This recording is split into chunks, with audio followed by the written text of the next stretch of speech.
Oui, voilà. Donc la question, elle est vite répondue. D'accord? Donc voilà. Alors, bon, on continue, hein, trêve de plaisanterie. On va pas tout de suite rajouter des articles et tout ça parce que non, on va faire les choses étape par étape. Bon, déjà on voit que lorsqu'on clique sur WooCommerce, on apparaît ici sur terminer la configuration, ce qui est logique, normal. Il souhaite que on termine la configuration. Par contre, on voit qu'il y a aussi des statistiques, qu'il y a le Getting Started in E-Commerce Webinar, donc vous pouvez toujours regarder des choses. Ça, c'est plus qu'intéressant. Si jamais vous souhaitez réellement mettre en place un vrai e-commerce, voilà, faut pas juste regarder un petit peu droite à gauche ce qui se passe. Vous pouvez faire confiance aux choses qui sont ici et vous renseigner encore plus. Parce que nous, en fait, même n'importe quel youtubeur ou n'importe quel formateur va vous donner des conseils, certes, mais je fais beaucoup de gestes de la main qu'on ne voit pas, c'est perturbant. Il faudrait peut-être que je mette la cam. Outre ça, en fait, au final, faut quand même se renseigner sur ce qui se propose de par ces personnes qui ont créé WooCommerce, WordPress et tout ça. Enfin voilà, faut essayer d'élargir au maximum vos compétences, essayer de voir tout ce que vous pouvez emmagasiner et prendre ce qui est bon à prendre et ce qui doit être délaissé sur le côté. Alors, si jamais vous avez loupé l'étape de configuration, la première étape, par défaut, quand on est ici, il n'y a rien. Bon, on peut afficher sur deux colonnes, mais ça, on s'en fiche. Si jamais vous avez loupé ou que vous dites mince, j'ai loupé, j'avais fait un truc, c'était pas ça au final, bon, je vous montre. Dans WooCommerce, pas dans l'accueil, parce que dans l'accueil, on n'a pas accès à ceci. Si je vais dans client ou dans commande, que dans commande apparemment. Code promo peut-être. Allez, s'il vous plaît. Voilà, dans code promo, on a aide. Et on a ici l'assistant, mais que diable, un dimanche, mais mes papilles ont du mal à parler. Et donc on a assistant d'installation. Si on clique dessus, pouf, on retombe sur, encore une fois, euh, la configuration pour WooCommerce. Donc on s'en fiche. Donc ça c'était la première étape. Donc c'était juste pour vous montrer que vous inquiétez pas, si vous n'avez pas réussi, on s'en fiche. Donc voilà. Nous, ce qu'on va faire, parce que avant toute chose, avant de se lancer comme ça, ce qu'on va faire, c'est aller dans les réglages.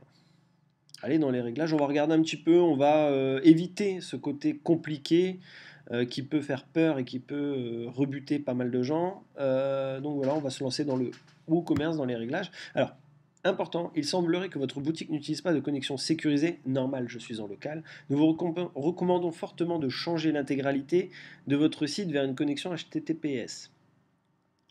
Donc cette connexion HTTPS, en gros, quand vous prenez un hébergeur, la plupart du temps, il dit que vous avez le droit à activer un certificat SSL.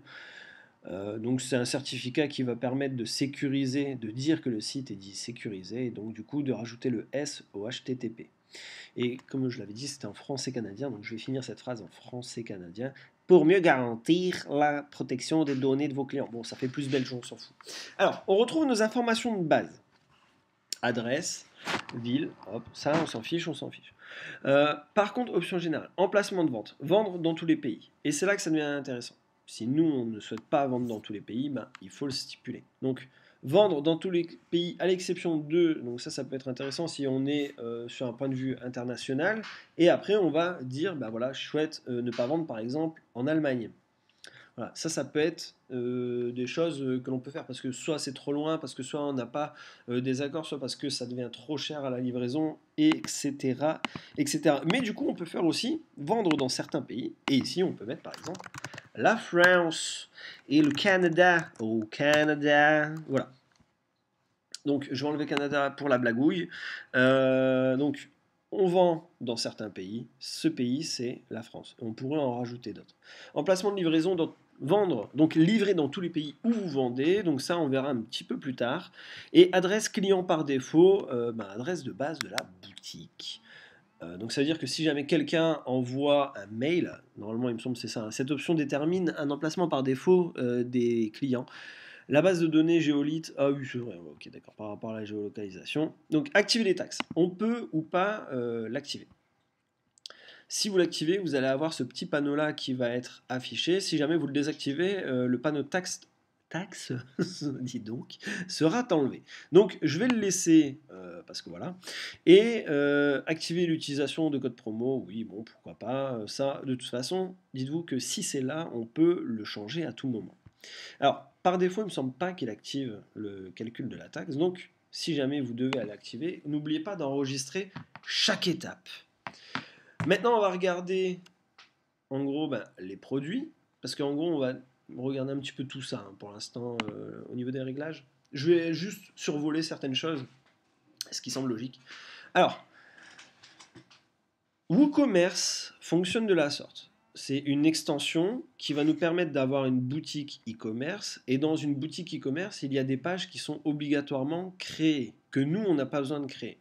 Par exemple, la page boutique. Et là, en fait, il faut juste lui dire où est la page. D'accord?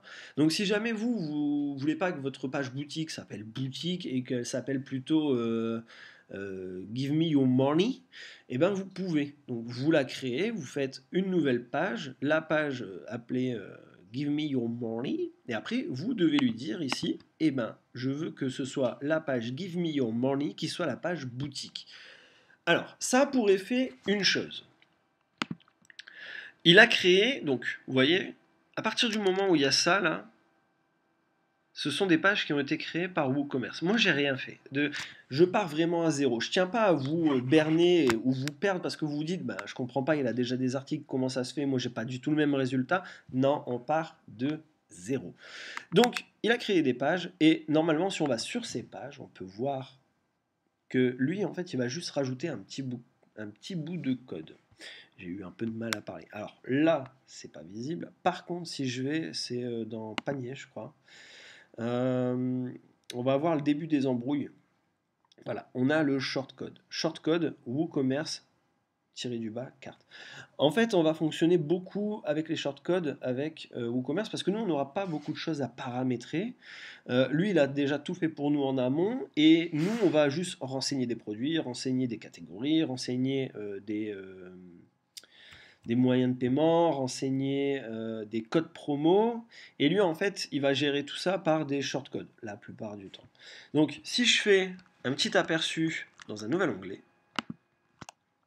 vous voyez, en gros, le shortcode a fait en sorte que votre panier est actuellement vide. Donc, ça veut dire que si jamais on demande à ajouter quelque chose au panier, lui, il va le mettre automatiquement à jour. Alors, donc là, c'est fait. C'est juste pour dire, un peu comme pour la page d'accueil, hein. Ah, je veux que ceci soit ma page d'accueil. Ou bien je veux que ceci soit ma page de blog. Voilà. Là, c'est pareil avec la page boutique. Ensuite, ajouter au comportement du panier. Alors, quand vous ajoutez un produit au panier, il veut soit rediriger directement vers le panier après un ajout réussi, mais pensez en termes de client. Est-ce que c'est gênant? Si jamais vous avez juste un produit à vendre, je sais pas, par exemple, vous faites des formations, vous n'avez qu'une formation à vendre, pourquoi pas, une fois que la personne a ajouté au panier, rediriger automatiquement sur le panier pour pouvoir finaliser l'achat. Là, dans ces cas-là, ça va. Par contre, si vous êtes sur un e-shop qui est avec beaucoup plus d'articles et tout ça, là, clairement, vous allez perdre la personne. Elle va ajouter un t-shirt, allez, et puis ça va être redirigé sur le panier. Donc ça va lui bousiller la lecture et son comportement. Enfin voilà, ça sera mal perçu. C'est vraiment là, on est plus sur du user experience. Dites-vous bien est-ce que vous, ça vous énerverait ou pas? Ensuite, activez les boutons Ajax d'ajout au panier sur les archives. Ça paraît chinois, mais en fait, c'est tout simple. En gros, dès que vous appuyez sur ajouter au panier, lui, il le stocke en mémoire. Il ne redirige pas sur une autre page.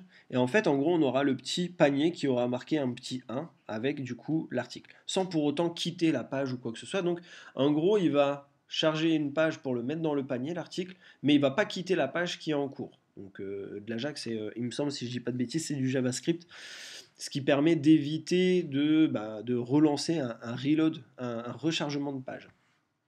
Donc, image indicative, idée de pièce jointe ou URL d'image, bon, voilà, on s'en fiche. Unité de poids, blablabli, blablabla. Activer les avis produits, afficher le libellé acheteur certifié sur les avis clients.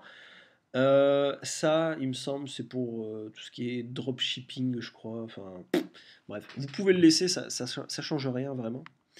La note est obligatoire pour laisser un avis, pourquoi pas, hein. Comme ça, si jamais vous voulez. Après, vous pouvez désactiver. Alors, comme ça, ben, au final, les gens ne voient pas de notes, parce que bon, on sait jamais. Il y en a des fois, on ne sait pas pourquoi leur vie est tellement triste qu'au final, ils s'amusent à mettre des trucs partout. Ensuite, on a inventaire, et oui, dans cet onglet-là, il y a plusieurs onglets. Et vous allez voir que sur certains onglets, il y aura ce cas précis-là. Activer la gestion des inventaires. Vous pouvez laisser maintenir l'inventaire. Donc maintenir l'inventaire pour les commandes impayées pendant X minutes. Quand ce délai sera atteint, la commande en attente sera annulée. Laissez vide pour désactiver. Ça peut être important si on cherche à faire du remarketing, je crois, ou de la relance panier. Donc ça, on connectera avec, par exemple, Sendinblue, et on fera, par exemple, si le panier a été abandonné, nous, si c'est un client qu'on connaît qui s'est rentré avec le compte et tout ça, on va pouvoir, au bout de 60 minutes, donc là, c'est 60 minutes, dès que ça se déconnecte, il perd le panier et nous, on lui renvoie un mail en disant bah écoute, t'as oublié de finaliser ta commande, qu'est-ce qui s'est passé? Est-ce que ça va? Est-ce que tu veux que je te tienne la main? Est-ce que tu veux que je te donne un petit code promo? Est-ce que tu veux un café? Voilà.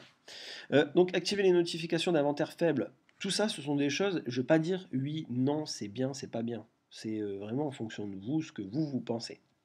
Donc activer les notifications de rupture d'inventaire, ça pourquoi pas, la limite, et format d'affichage de l'inventaire. Donc hop, ceci détermine la manière dont l'inventaire est affiché sur le site. Bon, si vous voulez pas que les gens voient l'inventaire, voilà, faites ça. Produits téléchargeables, donc ça va être pour les produits numériques, style des e-pubs, des PDF et compagnie. Voilà. Vous pouvez demander à forcer le téléchargement une fois que l'achat a été fait. Comme ça, la personne, elle peut pas dire ouais ben je comprends pas, j'ai pas eu mon téléchargement, non parce que ça va le forcer au final. Et vous pouvez décider de faire ça autrement. Voilà. Donc taxe. Ça c'est seulement si on a activé dans général les taxes. Bon. Tarif saisi avec taxe, est-ce que je saisirai au TTC ou en hors taxe? Est-ce que je veux que ce soit calculé sur... Voilà, je vous laisse lire, hein, ça normalement si vous êtes du côté marketing, ça devrait plus vous parler que moi. Classe de taxe de livraison, bref. Classe additionnelle, arrondi, est-ce qu'on souhaite arrondir pour les sous-totaux?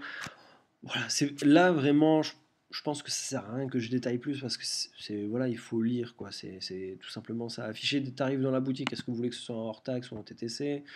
Pareil ici. Enfin, vous voyez, voilà, voilà quoi. Voilà.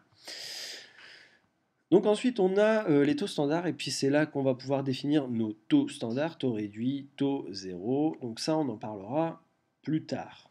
Maintenant on va aller dans extension. Donc taux réduit, taux zéro, ça va être le même affichage. Dans les zones d'expédition, on va dire oui, je souhaite faire des zones d'expédition. Donc ajouter une zone de livraison. Et nous, la zone de livraison, ça va être il vous met nuit à la francophonie, au requiem. Ceux qui ont la musique en tête pourront le laisser en message sur Facebook, sur YouTube. Région de la zone, donc lui en gros il va mettre en fonction des pays que vous avez sélectionnés. Donc là, voilà, en France. Et puis on peut ajouter une méthode de livraison. Est-ce qu'on va mettre un forfait? Est-ce qu'on va mettre une livraison gratuite? Ou est-ce qu'on va mettre un point de vente? Je vais vous montrer les deux là. Forfait, hop, ajouter une méthode. Voilà. Donc forfait, titre de la méthode, on peut laisser ça comme ça. Est-ce que c'est taxable ou pas et combien cela revient. Donc si vous avez décidé de faire un taux d'envoi fixe pour être sûr, je ne sais pas comment cela peut être procédé. Voilà, vous pouvez dire par exemple donc saisir un coût hors taxe ou une formule, exemple 10 fois la quantité. Donc utiliser KTY pour le nombre d'articles. Donc en gros il ferait à chaque fois, il rajouterait, donc si je fais ça, hop, si je fais par exemple 2 euros hors taxe fois à chaque fois je me trompe, les crochets, je crois que c'est comme ça, voilà, KTY, donc en gros il fera à chaque fois 2 fois le coût par quantité, donc dès qu'il va avoir plus d'articles, à chaque fois il va faire de plus en plus cher, donc normalement c'est ça qui est stipulé. Je supprime. Ajouter une autre méthode de livraison gratuite, ajouter une méthode de livraison. Et oui, parce que nous on est gentils, on sait très bien que les méthodes de livraison gratuites donnent plus envie d'acheter. Augmentez vos tarifs. Donc voilà. Option de livraison, alors ça, je ne sais pas, je vais regarder en même temps que vous. Donc activer le calculateur de frais dans les pages panier, masquer les frais de livraison jusqu'à ce qu'une adresse soit renseignée. Bon, pourquoi pas, hein, ça, c'est vraiment à vous de voir. Par défaut à l'adresse de livraison du client, par défaut à l'adresse de facturation du client, activer le mode débogage. Non, pas pour l'instant. Nous, ça ne nous regarde pas. Et classe de livraison, je vais faire ajouter. Nom de la classe, identifiant, bon, voilà. No comment. Paiement. Alors, si je dis pas de bêtises, là, on verra ça de toute façon dans les prochaines vidéos quand on fera des tests d'achat panier et tout ça. Par défaut, tout ça, c'est désactivé. D'accord. Avant, il fallait installer des, comment on appelle ça, des extensions, par exemple PayPal. PayPal n'était pas intégré de manière standard. Maintenant, il l'est. Donc, du coup, on peut très bien ajouter un PayPal standard qui redirige les clients sur PayPal pour saisir leur information de paiement. Pourquoi pas? Je sais qu'il y en a qui utilisent ça. Voilà. Normalement, maintenant, si je dis pas de bêtises, donc ça sera vérifié sur plusieurs vidéos parce que je sais qu'il y a eu mise à jour il y a peu. Je crois que c'était fin d'année 2020. Comme quoi l'année a été vraiment chaotique. Il me semble, si je dis pas de bêtises, que WooCommerce gère un système d'achat par carte bancaire intégré. Avant, il fallait installer Stripe. Donc, bon, Stripe, voilà, c'est. Puis on fera une vidéo exprès pour l'extension Stripe. Et ici, à chaque fois, vous pouvez du coup gérer les différents moyens de paiement. Donc là, c'est virement bancaire, accepte les paiements par Bax en personne, aussi connu sous le nom de transfert bancaire. Bah, du coup, c'est celui-là. Je pense que c'est celui-là. J'avais pas lu, mais il me semble que c'est lui. On peut faire aussi des paiements par chèque, des paiements à la livraison. Donc tout ça, ça va être ces deux-là du monétaire. Et après, on peut, du coup, comme ça, changer parce que ça aura un ordre. Ça aura une importance. Si je mets virement bancaire en premier, il va proposer le virement bancaire en premier, ensuite le PayPal, ensuite le paiement par chèque et ensuite le paiement à la livraison. Donc, vous voyez, ça aura une petite importance de pouvoir bouger en fonction de ce que vous souhaitez mettre en avant. On enregistre les modifs. On va aller dans compte et confidentialité. Il me semble qu'il n'y a pas grand-chose à regarder sur celui-là. Paiement invité. Ça, c'est vraiment le user experience par excellence. Est-ce que vous autorisez les clients à passer des commandes sans compte? Ça, je sais que ça peut être intéressant. Il y en a, par exemple, moi sur certains sites, j'ai pas envie d'avoir de compte. Donc du coup, j'autorise. Mais après, pour vous, ça serait peut-être mieux d'avoir des personnes qui se connectent à un compte.